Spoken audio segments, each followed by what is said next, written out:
Media से मुखातिब हुए प्रसिद्ध समाजसेवी मोहित धनवंतरी।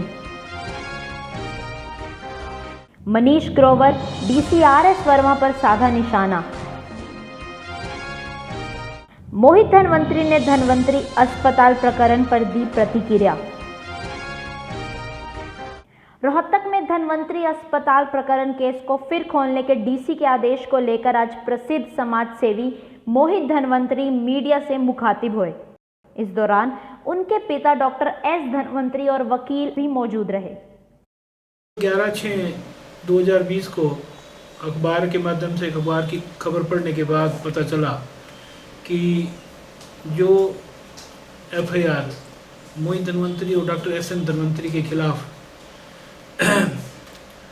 10/3/2019 को अंडर सेक्शन 304-34 आईपीसी के तहत कराई गई थी, थाना सिविल लाइन के तहत, उस केस को रीओपन कर दिया गया। मैं 30 साल की वकालत में ये मैंने पहली बार देखा है कि करीब 70 पेज की चार्जशीट इन्वेस्टिगेशन एजेंसी ने कोर्ट में फाइल की।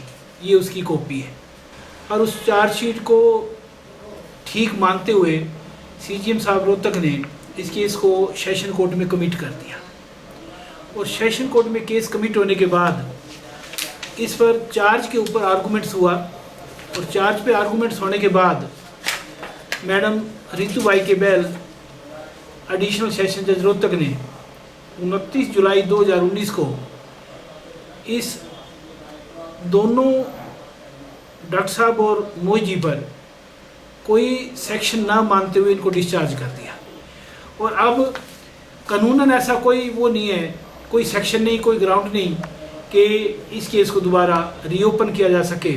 मोर और अखबार के माध्यम से ये भी पता चला कि जिस आदमी ने ये मुकदमा दर्ज कराया था उसको ये डिस्चार्ज होने के बाद उसने अपनी हाई कोर्ट में अपील कर रखी है स्टेट को पार्टी बना के। एडमिनिस्ट्रेशन के पास, डिस्ट्रिक्ट एडमिनिस्ट्रेशन के पास, कंप्लेनेंट के पास इसकी अपील के सिवा कोई चारा जोरी नहीं है।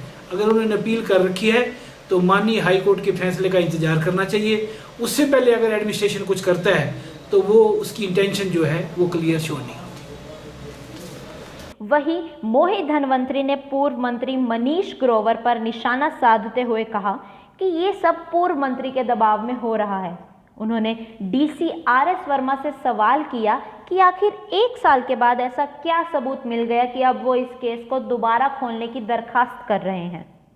देखिए, मैं समझता हूँ कि ये पूर्व मंत्री के दबाव में हो रहा है, वरना आज तक मैंने कभी नहीं देखा कि एक उपायुक्त जो है, एक जिस केस का निर्णय हो चुका है, सेशन कोर्ट ने उस चीज को जो है बिल्कुल खारिज कर दिया है और उपायुक्त उसको दोबारा जांच करवाने की कोशिश कर रहे हैं। मैं जानना चाहता हूँ उपायुक्त से कि डीसी साहब, आपके डिपार्टमेंट ने पूरी जांच की, सबूत इकट्ठे किए, जा करके कोर्ट के अंदर फाइल कर दी, क्या आप अपने ही डिपार्टमेंट के ऊपर उंगलियां उठा रहे हैं कि उन्होंने सही से जांच नहीं की? या अब 1 साल के बाद उनके पास ऐसा कौन सा सबूत मिल गया जो दोबारा उन्होंने चार्जशीट लगाने की जांच की जो है आदेश के लिए जो है सीजीएम साहब को बोल दिया? दरखास्त लगाई। क्यों दरखास्त लगाई? और मैं तो केवल ये इस सरकार के बारे में सिर्फ यही कहना चाहूंगा कि यहाँ पे इस सरकार में हारे हुए विधायकों की चल रही है और जीते हुए विधायकों की कोई पूछ भी नहीं कर रहा, और अधिकारी जो है आज भी पूरा जो हारे हुए विधायक हैं या मंत्री हैं उनकी जो है चापलूसी कर रहे हैं, उनकी सुन रहे हैं। जैसे चाहे एक तरफ तो जो है सोनाली फोगाट की बात करें और दूसरी तरफ पूर्व मंत्री मनीष ग्रोवर की बात करें, अधिकारी केवल उन्हीं के सुन रहे हैं, उनके ऊपर कोई कार्रवाई नहीं कर रहे हैं।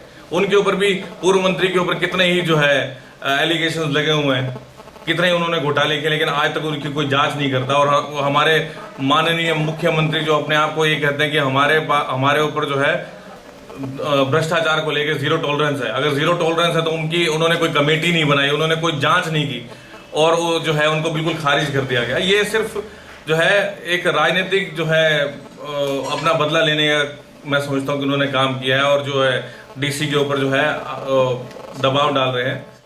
मोहित धनवंतरी ने उनके खिलाफ झूठे मुकदमे बनाने वालों के खिलाफ मानहानि का केस करने पर विचार करने की भी बात कही। इसकी कानूनी राय लेकर के जो है मैं भी इसके ऊपर कार्रवाई करूंगा। इत्कासा हम दायर करेंगे कि भाई आपने जो डिपार्टमेंट ने जो मेरे साथ जो मानहानि हुई है, जो इन्होंने हरासमेंट का काम किया है भाई, जो हमारे को जेल में डालने का काम किया, हमारे ऊपर झूठे मुकदमे बनाने का काम किया, इत्कासा मैं डालूंगा। और ये जितने भी लोग इसके अंदर इन्वॉल्व हैं, इस इन्वेस्टिगेशन के अंदर इन्वॉल्व हैं, जो डिपार्टमेंट के लोग हैं, उन सब के ऊपर जो है केस हम दायर करेंगे। पहले तो मैंने ये सोचा कि ठीक है कोई बात नहीं भाई, हमने जो है इलेक्शन भी आगे, उसमें जो है हमने अपना ज़्यादा ध्यान नहीं दिया, लेकिन अब की बार मैं पूरा सख्त कार्रवाई करेंगे। और मैं तो खुद जो है डीसी साहब को भी कहूँगा कि भाई जिसकी मदर एक्सपायर हुई है वो तो हाई कोर्ट में अपील कर रहे हैं, आपको क्या इस केस में ऐसी क्या जरूरत पड़ गई जो आपको सीजीएम साहब के पास जाना पड़ा? मैं आपसे सवाल करना चाहता हूँ, मैं डीसी साहब से सवाल